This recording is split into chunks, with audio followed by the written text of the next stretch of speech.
Hi, everyone. Thank you guys for joining us today. I am Andrea Fowler with New Avenue Realty Group at Keller Williams Dallas Preston Road. And we have some guests here who are going to talk about home buying and their actual role that they play in the home buying process. So I will give them a chance to introduce themselves. So we have to my right, we have Shelton Becknell, sorry. And at the bottom, we have Jerry London. Good morning. Jerry's with NPR title, so she plays a role that most people don't think about in the process. But your title person is a very important person to have and to know and understand. And then Shelton is what he calls a mortgage Houdini. Tell them a little bit more about yourself, Shelton. Shelton Becknell, been in mortgage about 12 years now. One of the top producers in Texas. I help a lot of home buyers achieve home ownership, whether their information is ready to go or we have to work together to get them ready to go. We're a full service mortgage brokerage that will help you achieve your goal, especially if you're with Ms. Fowler as your realtor. You get all that red carpet. Okay, Jerry, tell us a little bit more about NPR Title and what you do. Well, NPR Title is a title company. Our slogan is making partners in states. And our role is for you to get to the closing table to buy your new home. We assist you on the back end of your purchase of your home. And that is that is working with Shelton in getting the closing figures together. And at the end of the day, helping you with Miss Fowler and getting those keys at the closing table. Yes, indeed. So we're going to do a 15-minute conversation with both of them. And we'll also be having Osceola Joseph join us too. She's going to talk about insurance because everyone thinks about buying the house and the financing, but there's other parts in the play that you will need in order to close on your home. So we're going to have her talk more about insurance, what type should you look for, how much should you look for when going and getting quotes for your insurance, and just having an understanding of how that works in home ownership. So for now, we're going to say goodbye to Shelton and Jerry. We're going to bring them back when we get to their part. And I'm going to talk to you guys one-on-one. Okay, so I'm going to talk about just buying a home and doing that factor. If you have any questions, put it in the comments and we will make sure that we answer it. I already have questions that people who have signed up have already had in play to have asked during this session. So if you have anything, we can see it. Just go ahead and post your comment and we will go from there. So first things first is that I have gotten this for everyone is tell me everything I need to know. And so buying a home is going to be different for different people. So I can give you the generic basic of how to buy a home, but it's going to vary from person to person. And therefore, what I like to tell people is what your friend may do or your cousin may do or how their process may be could be totally different from yours. You cannot say you're going to have the same process as someone else because A, you don't know what their credit was. You don't know how much money they had. You don't know what incentives or anything of that nature that may have been given to them. The seller of the home could have been totally different and willing to help on more things than the seller of your home maybe. So one thing you always need to know is everyone's home buying process is different. Do not compare it to anyone. You can call 30 different people and get 30 different answers on how to buy a house. The people you need to call about buying your house is your realtor and your lender because we do this every day.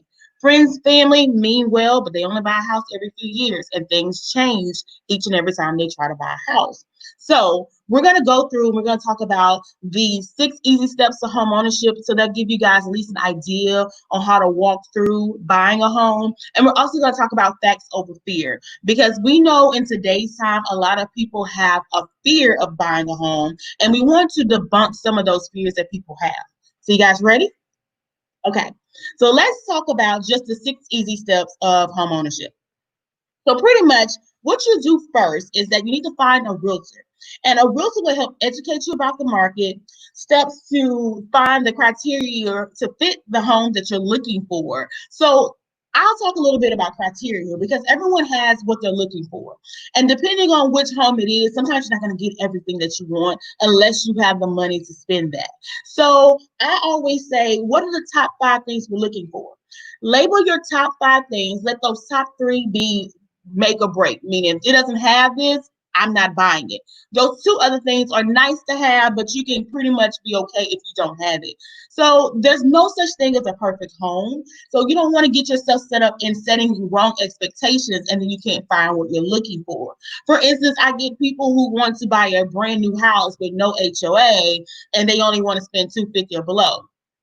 That's just not really possible. And I don't want these people to set themselves up for failure looking for things that may be really hard to find. It's a unicorn. It's just, you're not going to really find it. So set yourself for expectations and set them clearly so you'll know where you can go, how much it costs in those areas, and what makes sense for you and your budget.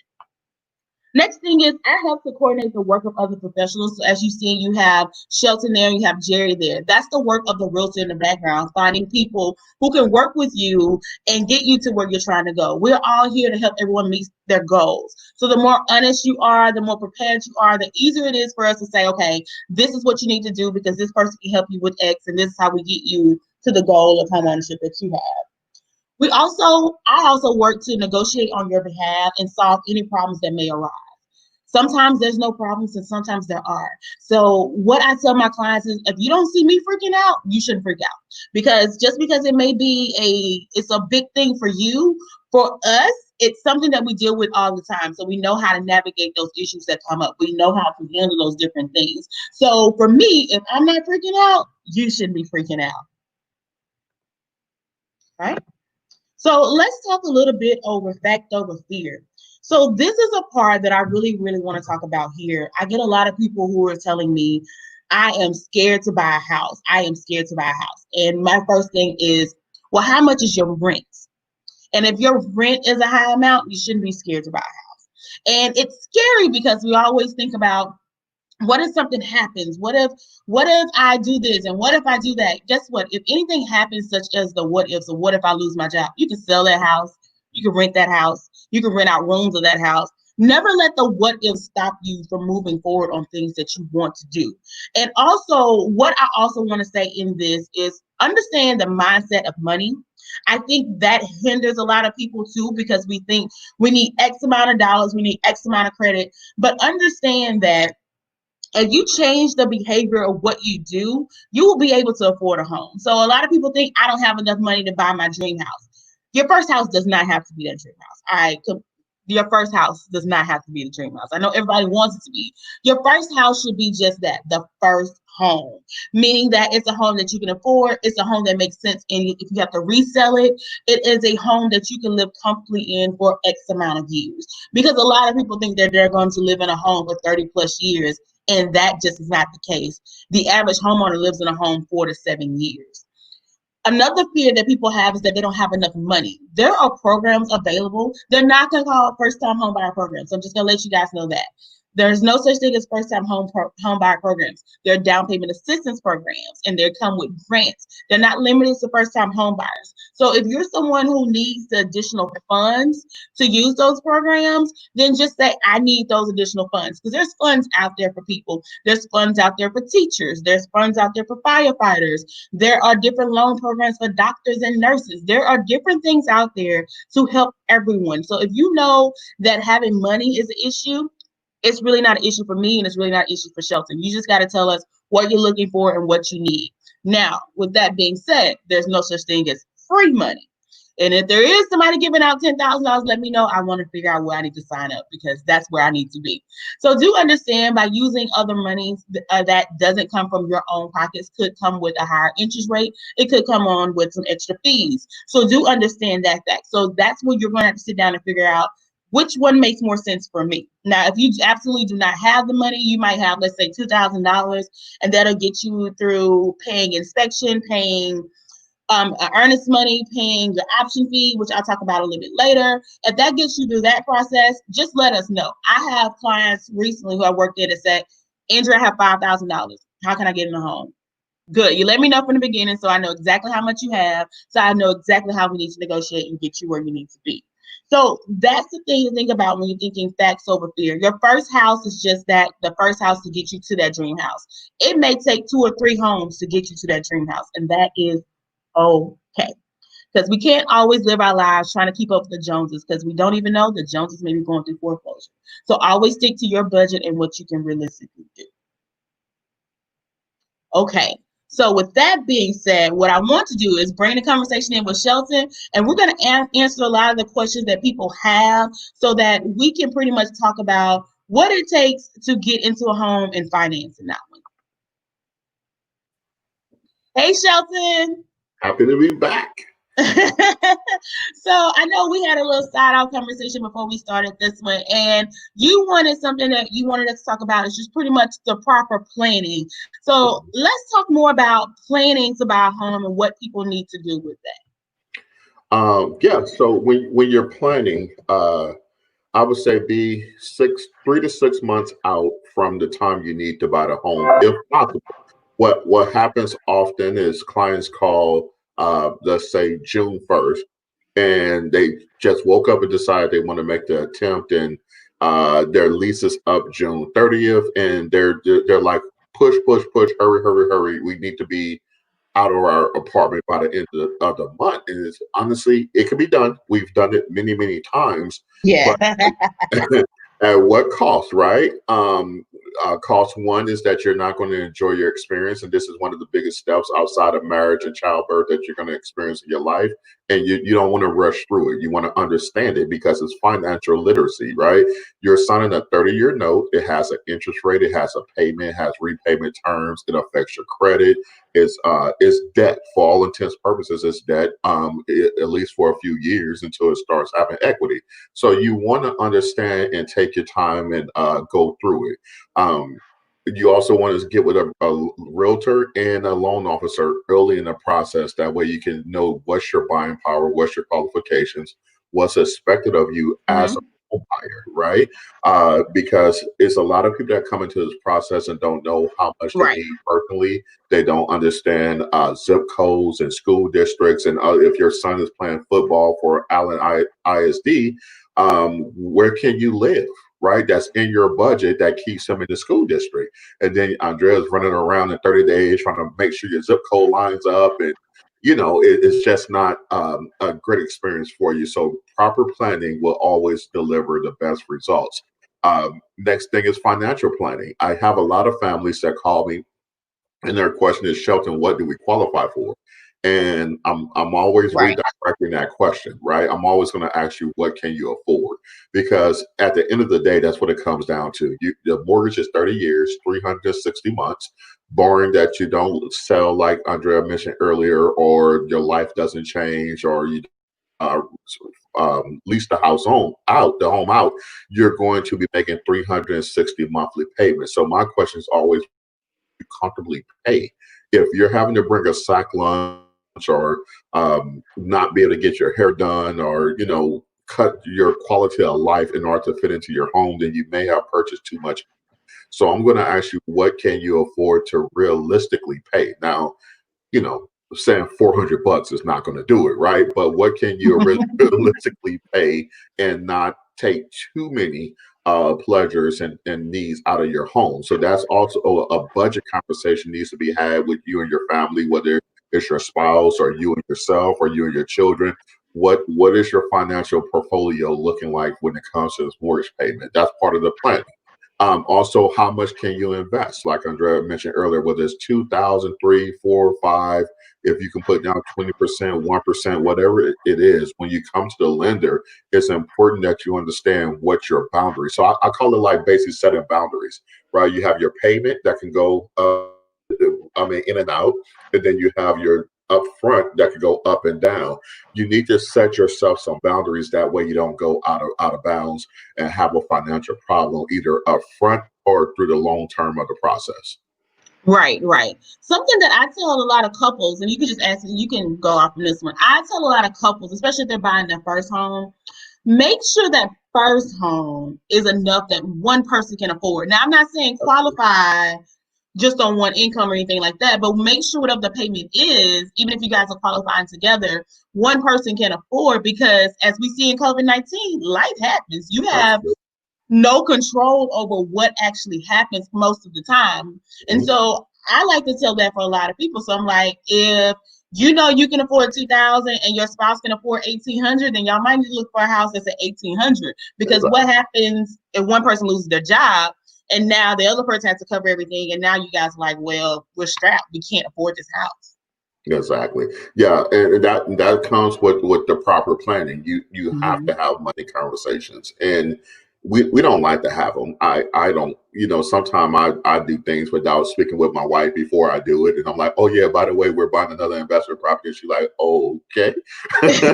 So I get it. Yeah. That it's not the best conversation to have, but it is important to have it.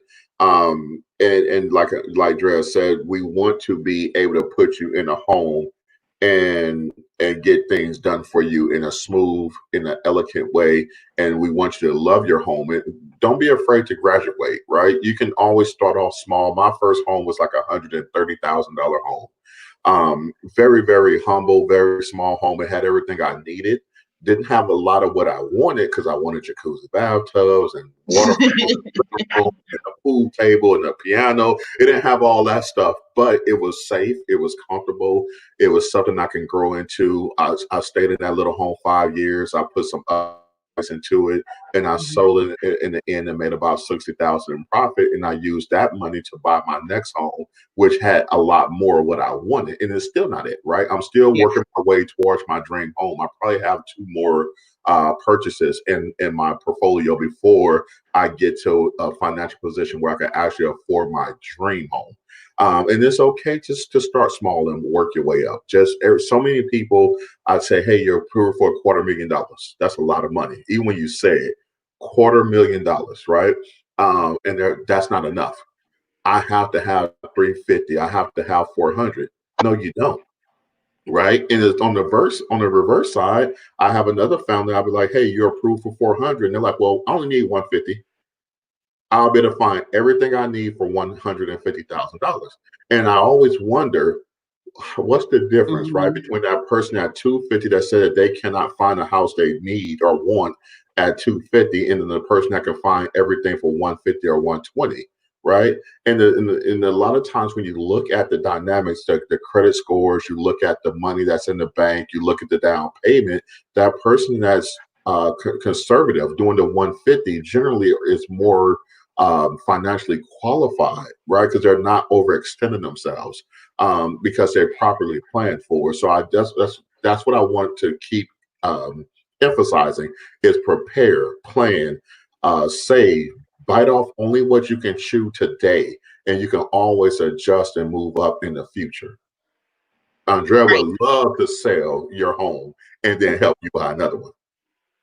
Right. That is true. And I get those questions all the time about people like, well, how much can I afford? And I always say, just rule of thumb, do between 2 to 4 times what your annual salary is. And just to give you an idea, for the simple fact of depending on how much debt you have will determine which level of that you're on. So let's just say for easy numbers, if you're a person who has $100,000 salary, you can say you can probably qualify between 200,000 to 400,000 on a house.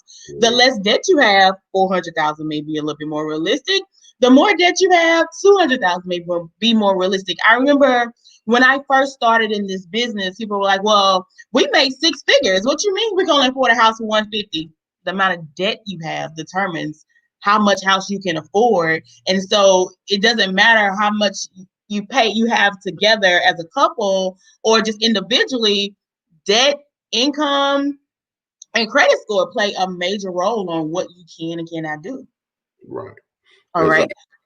So another question that we have, Shelton, this is for you. I'm going to do this one.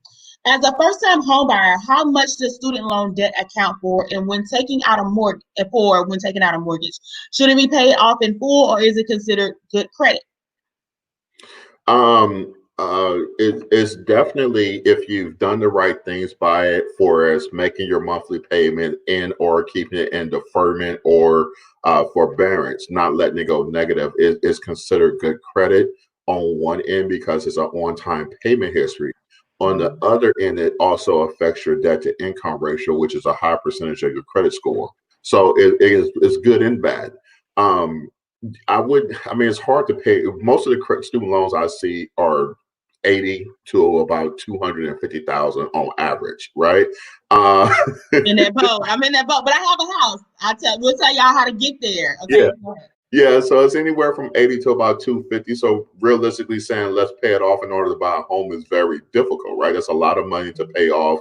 A lot of us is not spending that amount on our home to begin with. So I'm not going to say, hey, try to pay it off at that amount of money, but just keep it in good standings, understand what it means to have those student loans. And also when you're setting up your home purchase, a lot of times we're in deferment, we're in forbearance, we're in income-based payment. So that payment may not be hitting us today. So then we buy more home because we're not accounting for that debt. But here's the thing, that can change, right? As presidents come, legislatures change, things like that change, those programs may go away. And if Stella May or I guess Navient Fed loans, if they were to call and say, hey, starting next year, you're going to have to make a payment and you owe 125,000, we're going to need 600 a month. Would you still be able to afford your home payment? So although you're not making a payment today, keep that in the back of your mind that, hey, one day I may run out of extension. The government may change and want their money back. Leave a little bit of room for that payment because at the end of the day, it's still debt that you signed, you agreed to, and that you owe. So within their rights, they can collect their money back, and they may, and they probably will before it's over with. So definitely account for that debt. Right. I had a thought that I lost and I should have wrote it down. But so let's talk about student loans and just debt because people have questions about debt and we were talking about that. So I'll state my opinion and you can just go from there. A lot of people think because they have debt that they can't afford a home. And it's not even just having debt stops you from being able to buy a home. It's more so, do you pay those debts? Because that's all your credit report says. Exactly. You have debts. Do you pay them on time? Yes or no? Or do you ever pay them? That's what the credit report says. So you don't get declined because you have debts. Everybody has some type of debt. Exactly. Yeah, and that's the thing. And when it comes to a mortgage, believe it or not, it's not how much you owe as a whole. Is how much you're paying monthly. So, for example, if I have a credit card that has a $12,000 limit on it, and I owe $8,000, they're not counting that total $8,000 against my debt to income ratio. They're counting the minimum payment, which may be $150. So the overall amount of debt you have does not stop you from buying. It's based on your debt to income ratio. So your debt to income ratio is the amount of debt you have monthly payments, minimum monthly payments divided by your monthly income. Okay, so if you're $48,000 a year in income, your monthly income is $4,000 a month.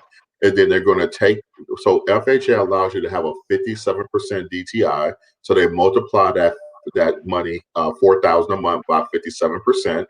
And then they will take that and subtract what debts you have. So let's say you have a $500 car note, you have $150 worth of credit card bills.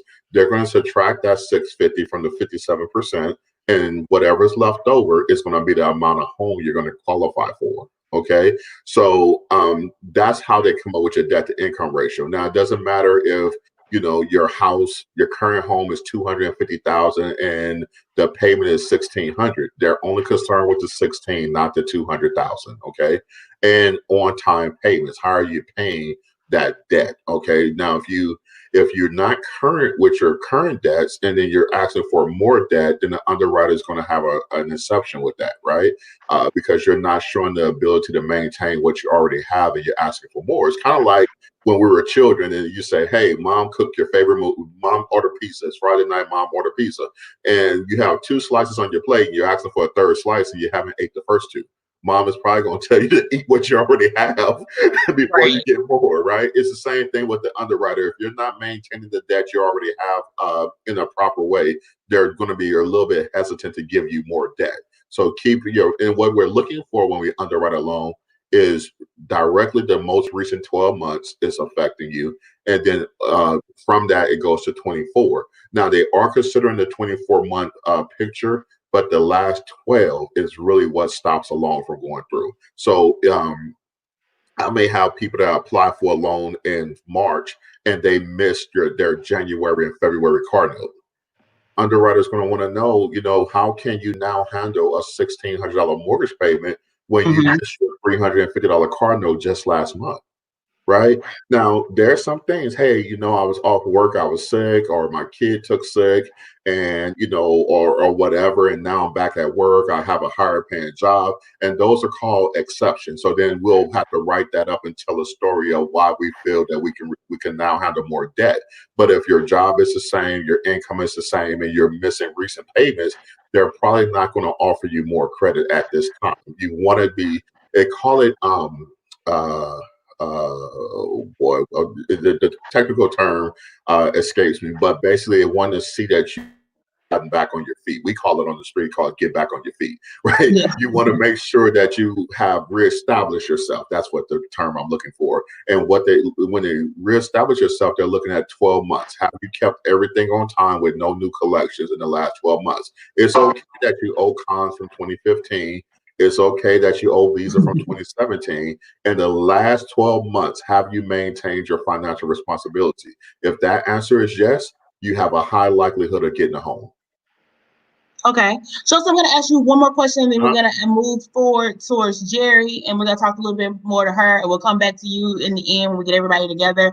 So the last question that I want to ask you right now is pretty much this.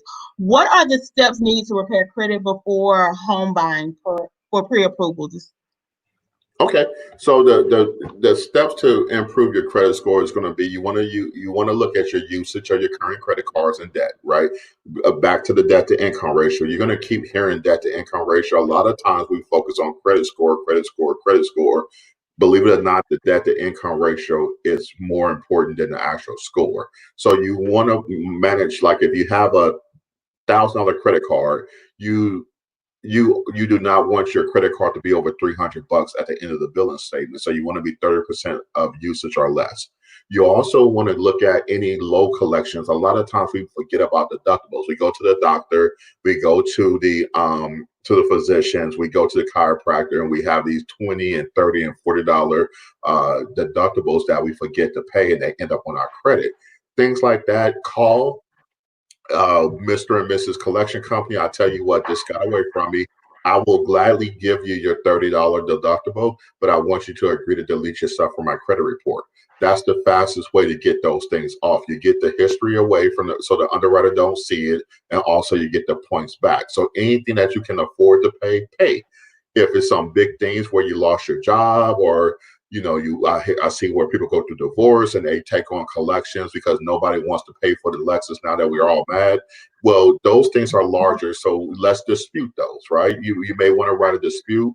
If you need a dispute template, Shelton would get it to you. Andrea would get it to you. We have them.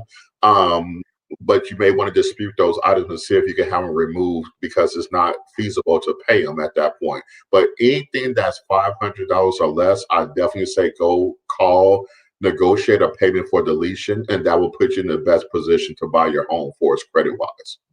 Got it. Okay. Thank you, Shelton. We're going to come back to you at the end. If anybody have any questions or comments, please let us know. And we're going to move on to Jerry London. Hey, Jerry, how are you? I was muted. How are you? Okay, so Jerry and I always have conversations, and Jerry's also an attorney. So we're going to talk a little bit about a lot of different things that people necessarily don't think. So the first I want to start about is, what is title and what does that mean? Like, what's the purpose of having title policy? What's title insurance? And why do we use title companies in Texas? Okay, so what title is your right to home. So just like when you have a warranty deed or a deed, that's how you transfer property. The title is who actually owns the property, who's vested in title. So that is going to be the owner. Now, the reason why title is so important is because it is your right to that piece of land. And so what a title company does, a title company searches that land to see if there are any encumbrances on the property. That will be any types of liens, mortgages, or maybe there could be possibly a gap in title, which would mean that somehow title got passed from one person to the other, but there was a person who needed to sign, let's say, a warranty deed, and they didn't sign. And so title is there to protect your interest in that property. And so let's take that for an example. Let's say, for instance, you end up buying a property, and when it goes through title, we see that there is another person who's appearing who may have an interest in that particular property, but they're not a party to that contract. And so that's when if you're in the closing process, that's when us as a title company would alert everyone that, hey, we have this person in title. We need to figure out what their interest is and clear it up so that way it can pass on to the new person and they won't have this issue. Now, there are times where a person may close on a property, let's say if they didn't have title insurance, and so they didn't have the opportunity to check that the history of the property. And so it ends up being that now they have this gap in title, and so they can't sell the property. So the title insurance is there to help you protect all of your interests in the property. And so no one can come back and say, oh, I'm sorry, they sold that property without my knowledge and I didn't consent to it. And so now either you're going to give me my property back or you have to pay up. And so that is the beauty in title insurance, that it protects you from things that happen in the past, unlike other insurance that protects you for things that could occur in the future. Right. So with that being said, so as an escrow officer, I always tell people when we're getting ready to close, I say title doesn't work for either party. They keep the contract going straight. It makes sure we hit the dates of the contract that we need to and get us to closing. What else would you add to that for a title, working with title companies? Working with title, our goal is to get you to the closing table. That is our goal. So like the system that we use is an online-based system called Qualia, and it really does assist everyone in making sure we get all the information that we need in a timely manner. I would definitely say a lot of times people don't understand, like when we're asking for things from the title company, it's because we're trying to make sure it moves along. And so if a person is delayed in getting us information back, in order to get us to the closing table on time, it will delay your closing. So I always tell people, make sure you follow the guidelines of the title company. When you need to turn the earnest money in, turn the earnest money in before it's due. I actually have a situation right now where they missed that day and now it's become a really huge issue. So, we are there to guide you through the process. So we are literally in ally with you to make sure that you get your keys at the end of your when you close. Got it. Okay. So Jerry, I want to have a conversation while we have you, because we have talked about different situations that people do not think about. And we actually had this conversation before we got on, me, you, and Shelton. So let's talk about real estate situations to be aware of in terms of home buying. So I'll share a story, and I think this would be great for people to know because a lot of people don't think this way. Texas, one, is a community property state. Just everyone, you need to know that. I had a situation where I represented the buyers last year, and they were trying to buy a home. And the seller was in the middle of a divorce trying to sell a home because he bought the house without his wife, so he thought he could sell the property. And they could not determine if she ever lived there or not because Texas is a community property state. Exactly. So let's discuss a little bit about real estate situation that people should be aware of, whether they're individual buying a home by themselves and may end up finding someone later on, or they are currently engaged or just dating, wanting to buy a house. Let's talk about those situations. I think that's something people don't think about until things go wrong. Right. I am the proponent of don't buy a house unless y'all got the same last name. That's just my personal stance. And the reason why is whenever you buy a home and you are single, or let's say you're engaged, what ends up happening is even though that person is engaged, that person is not buying the home as a married person, which means if that spouse now comes and lives in that house and they and because Texas is deemed a community property state, now that spouse has a right to the proceeds that that person may get from the sale of the house.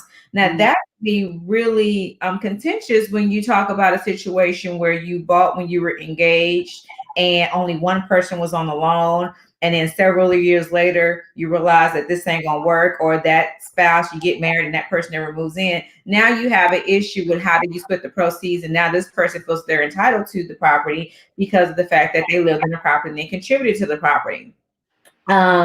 So I always recommend that if you know that you were going to buy the property, let's say if you're engaged and you want to buy the property as a married couple, then the best thing to do is just to buy it together, period. Don't buy it with just one person because things can happen. In addition to that, I always tell people, even on the buying side, definitely on the selling side, if you're married, you need to come to closing with your spouse. But if you're on the buying side, also your spouse also needs to come to closing. A lot of times they think that, oh, well, I'm the one that's buying the property, I don't need them to come. No, they're going to have to sign a document or two because by law they have to. And so unless your loan officer has done it because it's like an investment property, but if this is your primary property, you're going to have to bring your spouse to closing and you're going to have to sign. So I always caution anyone who is looking at possibly buying a property. If you plan on buying it with a spouse, you're about to get married, how about y'all just going and wait and get married and then buy the property? So you won't have any issue or any dispute as to who owned it, how much they owe you, etc. Got it. Now, let's say, because everything is not perfect and that's just not how the world works. So let's say that is the case for people. Is there any type of documents they need to have, like written and notarized in case of those issues arise? I would say that if, let's say, for instance, a person does buy the property, there are things you can do to protect. One thing is that when the person, let's say the buyer, when they are buying the property and they're buying as a single person, it is good for them to put on the warranty deed that they are buying it as a single person as their sole separate property. So that indicates to any courts that, and title companies for that matter, that the intent was for this to be their separate property. There was no intent to convert this property from separate to community property. And that will hold up in any court of law because there is clear intent for that to be separate property. So I would truly recommend that if you do intend to buy a property and you are in a situation where you're in a relationship or going to get married, make sure that you let the people know, or let your loan officer know as well as title, that, hey, you want to take this property as your sole and separate property, so that way you won't have any issues down the line. Got it. Now, what happens if, because I only ask these questions just because I've seen several different things happen in real estate. And so there's questions that I can't answer as a realtor. And I'm always like, well, how you had to get an attorney to answer those questions. So Jerry's an attorney. Now, she can't represent you if you're using her title company to do the title. But the fact that we have as an attorney, she does a lot of real estate law, I thought this would be a great time to ask those questions too. What happens if, let's say, you want to put somebody on a deed after the fact? So how are you able to do that? That's really a simple fix. And so pretty much if you wanted to put someone on the deed after you have bought the property, all you would need to do is you can pay an attorney to go and you would just put them on the property along with your name. And so you would deed the property with you, it'd be you as an individual, but then you would deed it to both, like, let's say 50% interest or whatever interest that you want that person to have in the property. So that is really not a hard thing to do. I would just caution you that if you do that person, if that person is no longer, you two are no longer together, that they will have to come sign any type of documents that will require the sale of your property. Yeah.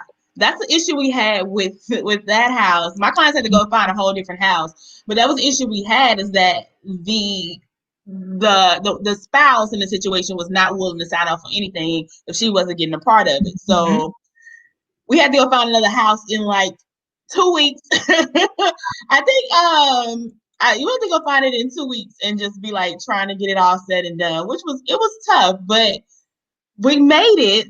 And I think Shelton, I think that's a deal you and I worked on, but we definitely made it through, but we were just like, man, it can cause some issues. So I always tell people, you got to understand that this is a legal thing that you're buying, and understanding what that entails. Of course, we know everyone wants to go and they'll eventually become married, or even if you're single, you buy a house, you move someone in, and they live there, they have mail there. Like I remember my broker was saying, if you're a woman and you go move into a home with that husband, you buy a broom, you own it.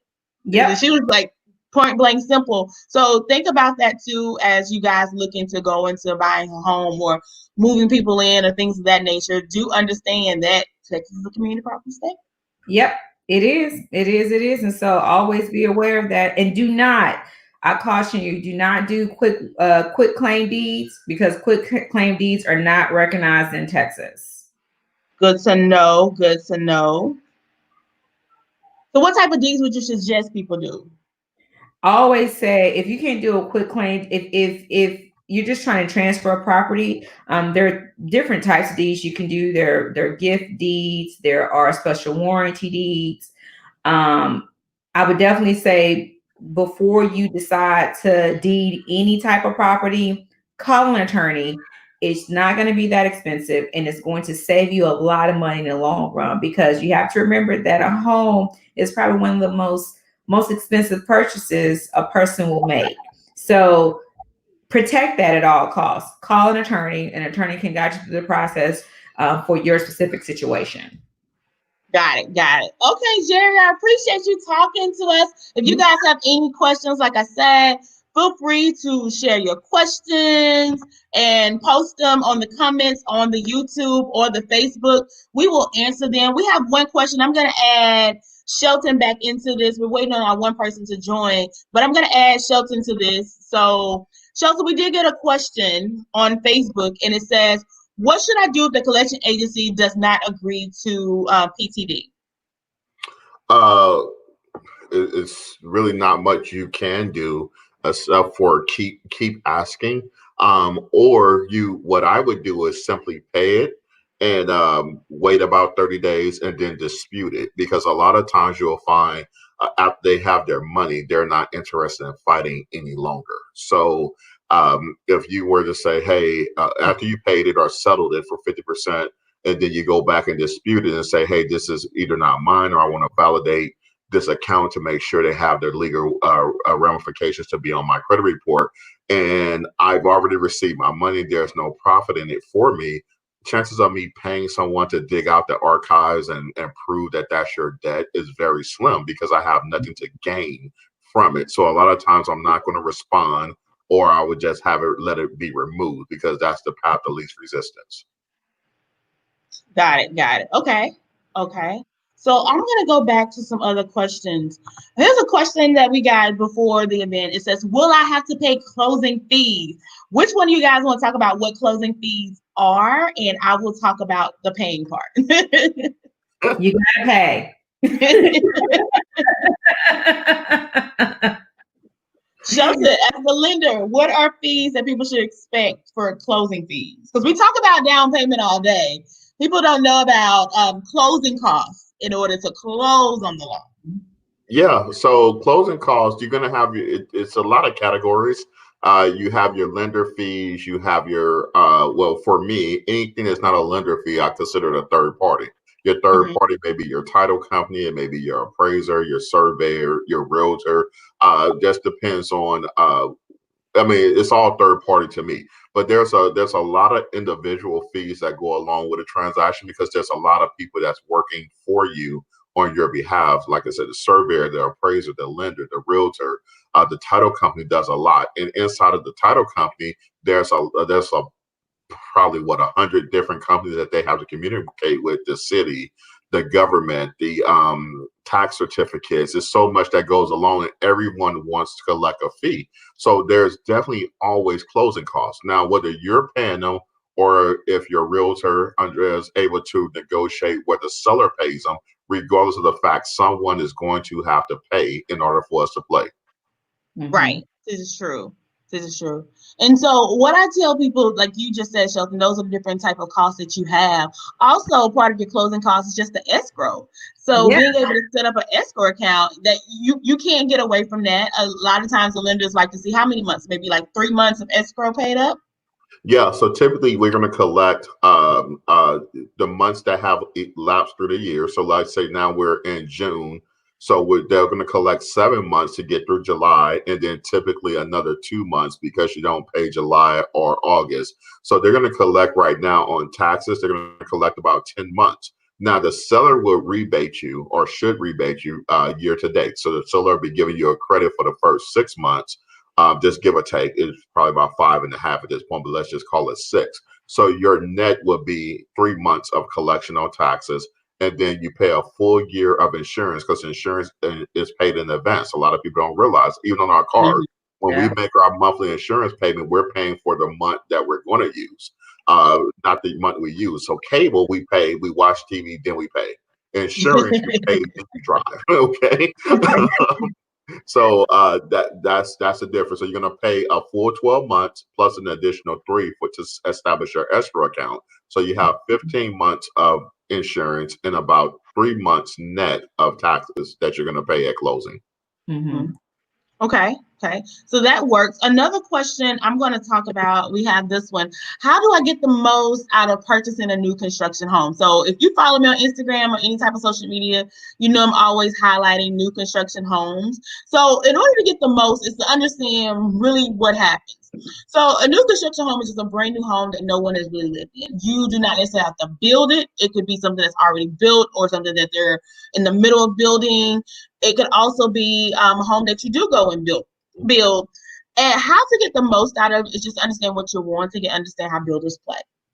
And a lot of times you go into it, the first thing they're going to do is give incentives on, using their lender, using everything. But let me tell you guys, the builders are profiting off of you all day long, like from day one to the end.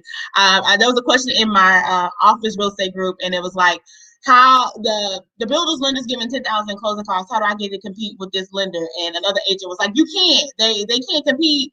Other mortgage companies can't compete with the builders lenders. Lies. Right. All lies. They can. Give your lender the chance to compete. Because do know, in most cases with new construction homes, the builder's getting paid for the house. The building's getting paid for the title company.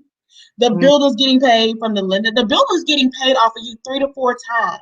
It's okay for them to lose one piece of that pie, okay? Just FYI. Yep. In order to get the most deal, I would say just during COVID-19, builders was just like, we need to figure a way to find people to come in. So they were giving money away. Now it's starting to change now that the market really didn't fall off like people thought it would have. So in order to get the most bang for a buck, is understand what you're wanting and what do you need. And that's how we navigate working with new home construction. A lot of times people go in and they think, I don't need a realtor, and they end up buying the worst lot in the neighborhood, backed up to a main highway that we can't resell. Have a realtor with you. Resale is important. Understanding the plot map or the plat map of the neighborhood is important. Knowing what's going to go in the neighborhood, maybe amenities, that's not that important as when I resell, do people care that I have a second pool in my neighborhood? They probably don't. They care more about the house. So understanding what you put into the house and where the house sits in the community means a lot when you're getting things out of a new construction home. So a lot of times when I talk to people, everyone usually comes with the same thing. So I know everyone is individually different, but they come with the same thing. You want granite countertops. You want either white or gray cabinets because that's what's popular right now. You want wood floors all through the house. It's pretty much the same. But do understand, builders make their money off your upgrades. And those upgrades are usually 50% upcharge compared to what you could do after or without using the builder on that. So anybody else have any other tips? Because I know we all have bought brand new homes. So what other tips would you guys give for new construction? Ask. All they can say is no. I remember when I bought my home, it's been about 12 years. And I was able to buy, I guess they would call it like an inventory home because it was already built, and so I didn't get a chance to do anything to my home.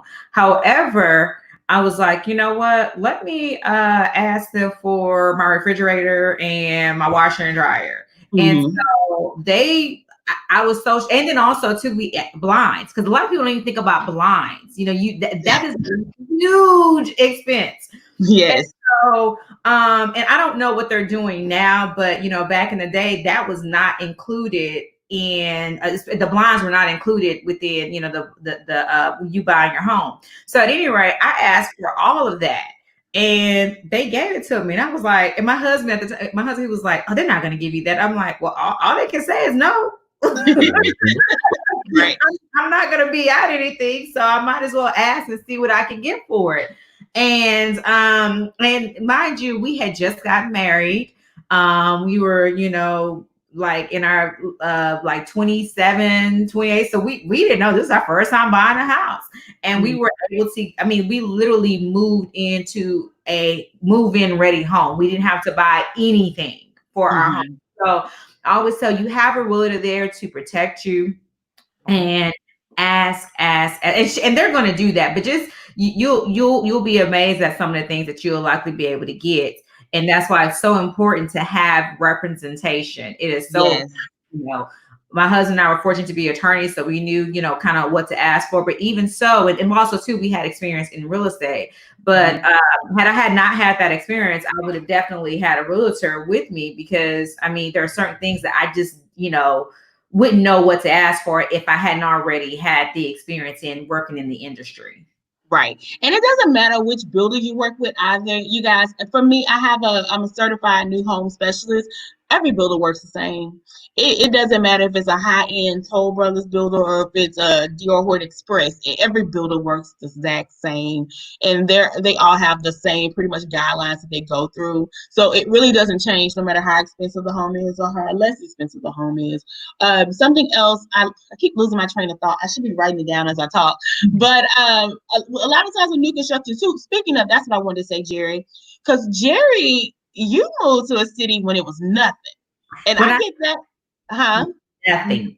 And As a matter of fact, people still talk, they talked about me. It was like, put it like this: when I moved to my area, the GPS stopped. Like it the GPS stopped. It was like people had to call me to get how did we get to your house? The tollway stopped, GPS stopped, everything stopped. right. Now, Jerry, if you don't mind, do you mind telling people where you stay at so they can see what we're talking about? Yes, I live in Frisco. When I moved to Frisco, the main street, which is El Dorado, was a 2-lane street coming and going. What we know as the booming 423 is what we used to call the death trap. So when we moved out here, literally, we were pretty much the last development in our area. And so in the last, I would definitely say in the last 5 to 7 years, this place has, we don't even recognize it. Right. It's unrecognizable. And so it was so crazy, because me being from Dallas, I just knew that area, like this area was the area for us to go into. We bought in 2008. It was when the economy had a downturn, which is kind of like what's kind of going on now. And so we were able to, and we knew that this was not going to be our forever home. It was a straight investment. And so, like, you know, Shelton said that, you know, he's still working on buying to get his dream house. Me too. We've been in our house for, you know, it's going on 12 years this year. Didn't expect for us to be in this house this long. We thought that we'll be in a house max 5 years and we'll be out. But look, it's 12 years now. When we moved in this house, we had just got married. Now we have 3 kids. Now we're in a position to leverage this house to buy our new home. And so, you know, you always have to think, the way I look at, you know, real estate now is it's all about investment. It's I'm not buying for now, I'm buying for the future. And so, like Andrea said, this area was nothing. It was nothing. And now PGA, everybody wants to move in Frisco. Yeah. And PGA is literally walking distance from my house right now, literally. And that means cha-ching. Shelton, we can go back and piggyback to you too, because I ask these questions because A lot of times people are like, I'm not trying to live out there. That's super far. And it could be like a great location for people to be able to invest in early. Give me your thoughts, because you moved from a popping place to now it's like, I gotta wait. Right. I'm in Saginaw, which is basically North Fort Worth, in between Keller and Fort Worth. So I'm way out, but there's new construction every day we leave. Every week we leave our home, we're going to see a new community of homes being built. I came right before. I'm big on trying to predict where the economy is going or where real estate is going. As I mentioned earlier, I bought my first home and then sold it, made 60 grand. My goal on this one was 150. I like to see where traffic is going and where construction is going to be. I want to get there before the development happen. Since I've been here, I came in September 2017. There's actually a railroad track like almost directly behind my house, probably within a half a mile. I could throw a rock and hit it, like you can see it. At the time, it was a blow zone, so they were blowing the horn. But I had already read the city ordinance. I knew that they were in the position to widen the road and put up guardrails, and then go to a blow-free zone. So I knew that the desirability that was running people away from the community, because who wants to hear a horn at 3 o'clock in the morning? And trust me, it was loud, right? But I knew once it stopped blowing, more people will be attracted to the area because of the price, the land, the builder, the quality of the home. So I sacrificed that first year. We heard that horn 3, 4, 5, 6 times throughout the night and all day long. So we did purchase the home. Since then, a year and a half later, they stopped blowing the horn. They were behind schedule on that because I was counting the days. But they stopped blowing the horn. More people are building. DR Horton is now in this community. Impression Homes is now in the community next door. They have, at the time I built, there was the nearest food was probably 10 minutes away. Now I can actually walk up the block and around the corner and run into what is there now. Firehouse Subs, Chipotle, Burger King, Starbucks. All those are now within. They've built a Chick-fil-A on both directions of my home, brand new Chick-fil-A. Right, so that's important, huh? Right. If I come out my apartment, I come out my main street and I make a left, there's a Chick-fil-A. Make a right, there's a Chick-fil-A. IHOP has come, Cane's has come in. So there, Kroger's, they've built 2 Kroger's, again, one to the left and one to the right. No matter what I do, I'm gonna run into a Kroger's. So it's just so much development that's building up around. Development brings people. Okay. Also, the railroad company BSNF is headquarters out of Saginaw. So all these railroad conductors and rail assistants, they all want to live close to work. With all the development, they're wanting to buy more home, which is why the builders are pouring in, because they're constantly hiring. If you look at their website, they're constantly hiring. So eventually, there's going to run out of new construction. And then the resale value is going to go up. And that's when Shelton is going to take cash out, get my 150, have Dress sell me a new home and put that 150 down. So now I have that $700,000 home that I ordinarily could not afford. But because I'm have enough down payment to bring it down to my reach, there we go. It's kind of like having a ladder, right? And that's the goal. That was the plan. But again, like I was saying earlier, you have to plan. I've been planning this for the last 5 or 10 years. I didn't just decide to do this overnight. This is a strategic step, and I may have one more move before I get to the point I have my dream home. So I may have to do this one more time.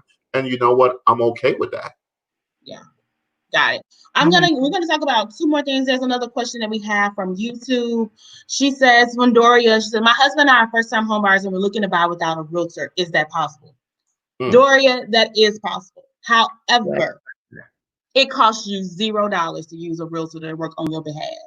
$0 to someone who understands the market and can help teach you about it and help navigate you through it. Costs you nothing. So although you're looking to buy without a realtor, it does not hurt to have a realtor work on for your behalf. Also, so before we end this, I just want us to talk about COVID and how it has affected things and how things have changed. I know when COVID first hit and in March, we were thinking, people automatically thought recession. Everything's about to drop down. Prices gonna be 50,000. People can buy, millennials can buy houses for $2. All of that's going to happen. And as we're now in mid-June, what I've seen on the real estate part, I've seen more people wanting to get out of apartments because no one wants to quarantine in apartments. No one wants to get on the elevators with so many people that you don't know who's coming through those elevators and getting to those places. People are wanting to move out of the city centers and move to suburbs where they have open spaces. I have also seen the market pretty much, especially in Denton County. Denton County really hasn't seen a drop. Everything has still been moving and still going because Denton County is still affordable, and it always pretty much has been. And people are still able to buy once they realize, okay, I still have a job, I still can navigate everything. What have you guys seen as changes during COVID, and what do you expect to happen towards the end of the year in 2021? And this isn't us saying this is what it is. This is just what we're saying could possibly happen, what we're seeing to be predicted. I would just briefly come in and say, as a title company, I think we see things from both sides, whether it's either refinances or people who are purchasing homes. And I would definitely say prior to COVID, we were definitely on our way to, closing record numbers at our company in March. And there was a slight dip. However, when I tell you June is crazy with both purchases, refinances, everything, it is through the roof. And every lender that I speak to, especially on the refinance side of things, they're like, they are working day and night because they were, basing everything based on COVID and thought everything was going to kind of shut down and stop. And it did not.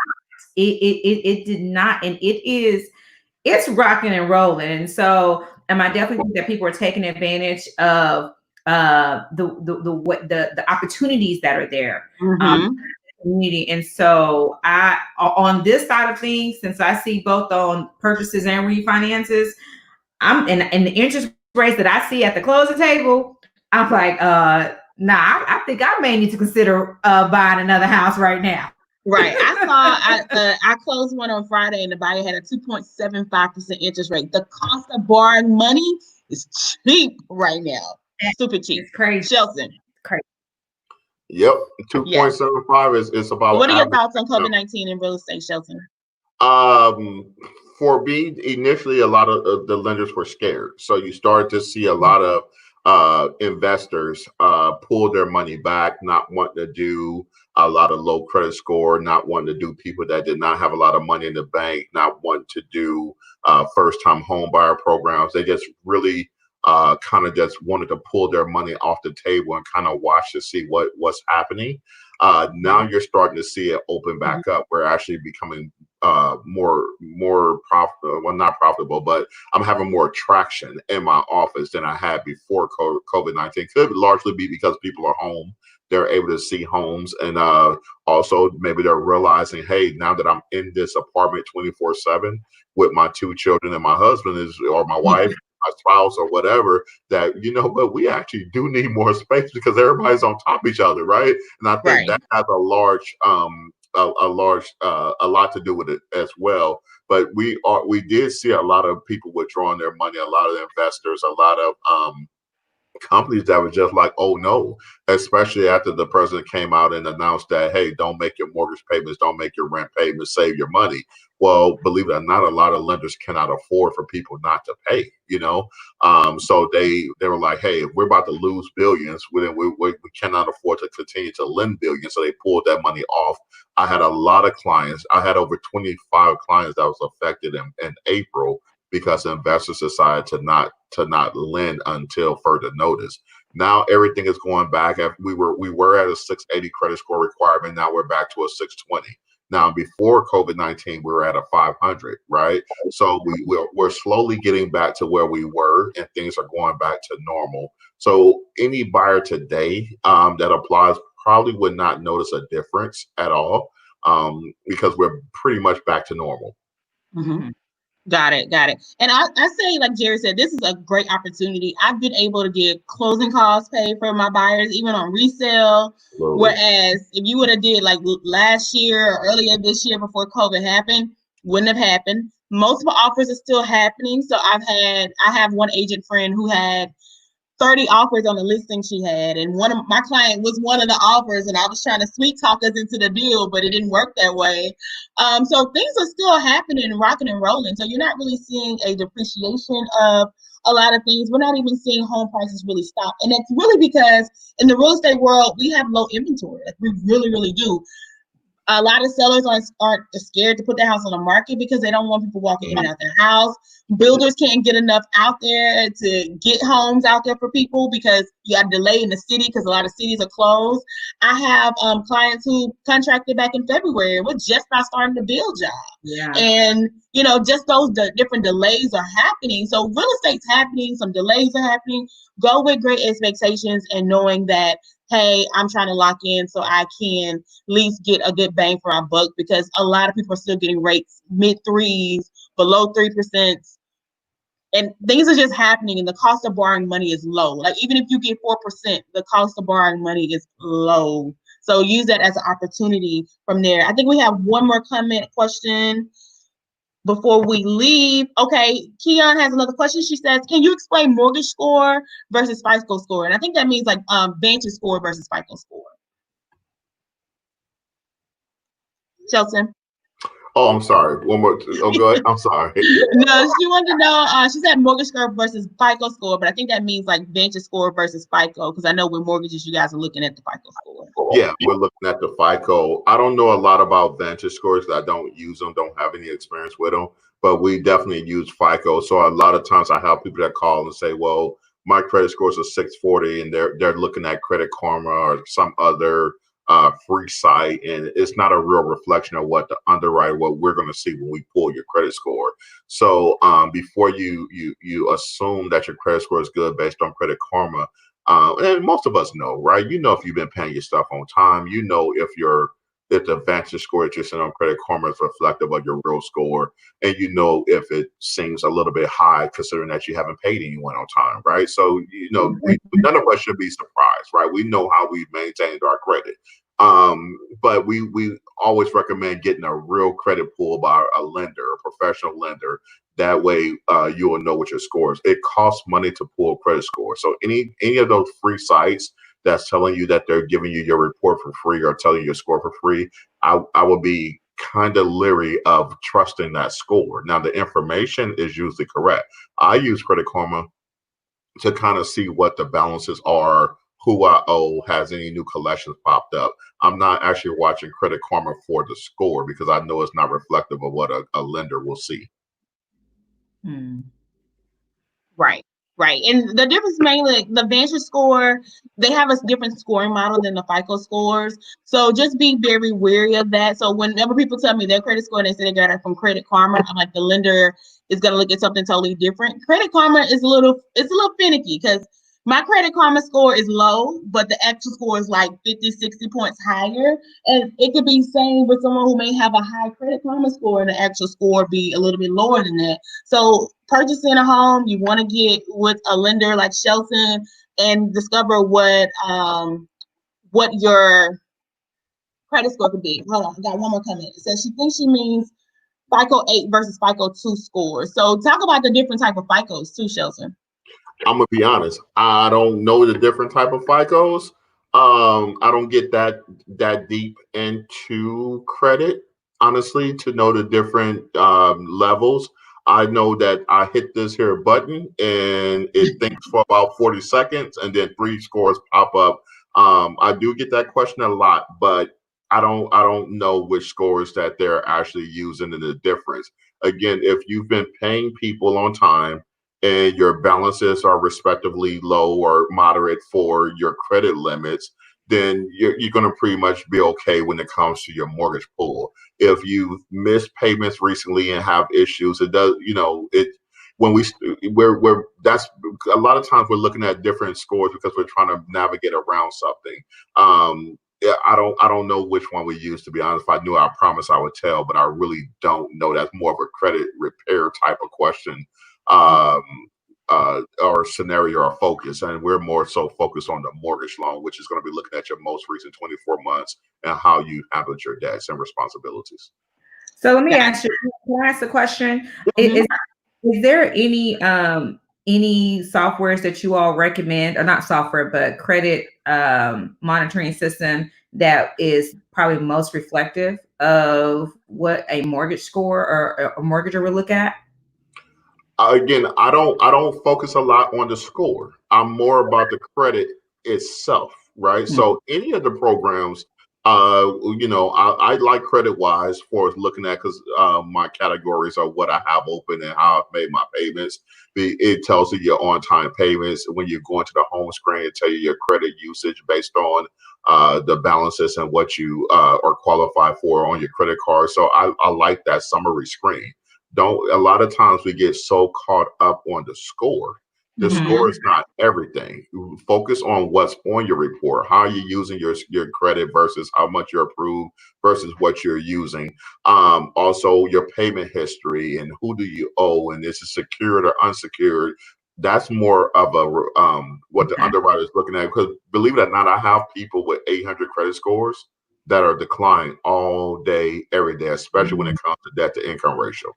I also have people with 500 credit scores that we're able to put into a home because they have low debt to income ratio because they haven't paid any debt, but they have low DTI and they have a large down payment, 10% or more. And believe it or not, and they have a lot of money left in the 401k or left in the bank.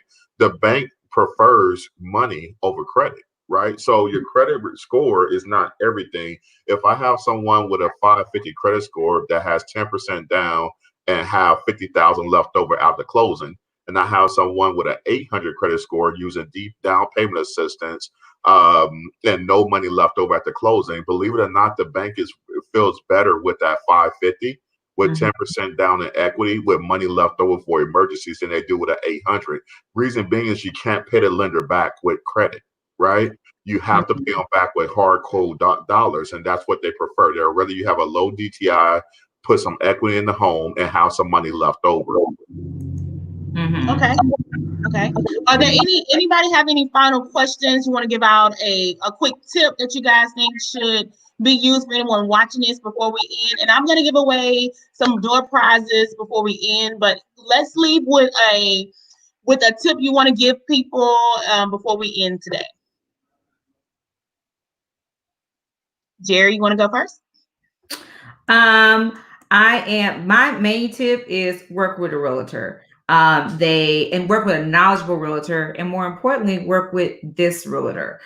She definitely has a team behind her, and that's you want to work with someone who has a team, who has people who are looking out for your best interest. Yes, although title is the third party neutral in every transaction, again, you want someone who is going to be there for you. And so what I definitely know is Andrea is going to, definitely fight for you to have us as your title agent, because she knows and trusts us in making sure that her clients are well informed and that we get you to the closing table. So I definitely say work with a realtor, work with a knowledgeable realtor, work with Andrea, because she definitely looks out for her clients, and I know that for a fact. Yeah. What would be one tip you would give, Shelton? Uh, Preparation, understanding where you are and what the lender. You definitely, a lot of people call and they're afraid to do the application. I don't want to pull. My credit score may fall. If you do not go to the doctor, you cannot be healed, right? That's just you can sit home and suffer and you may get over it, but you really need to seek professional help. So don't be afraid of at least one inquiry to understand where you sit. Someone that's knowledgeable and willing to help you and guide you and lead you. Is no harm in letting them take a look at your situation, because that's the only way you're going to be able to move forward. And then from there, you could prepare and plan and move forward.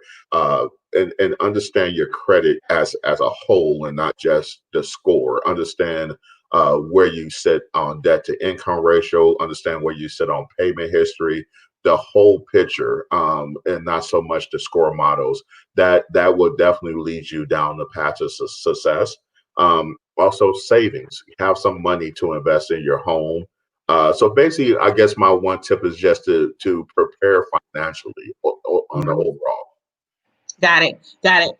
My last thing that I will leave is take control of opportunities when they are presented for you. So the thing is, a lot of times we think that things fall in our lap, but being prepared and being there and ready when the opportunities do fall into your lap, you're ready to go forward on them. So be prepared for opportunities, and this is a time for opportunities. Like if you're willing and you're able to get into a home, and I'm not just saying this as a realtor. I know a lot of you guys, if you pay attention to anything that I do, I'm very passionate about people being able to build wealth and accumulate wealth using real estate as that tool. This is the opportunity to get into a home and get into one at low rates, and just make sure that you're paying attention to what you're paying per month, and therefore you are able to keep the home, and you're able to do things later on in life that we just are not taught a lot of times.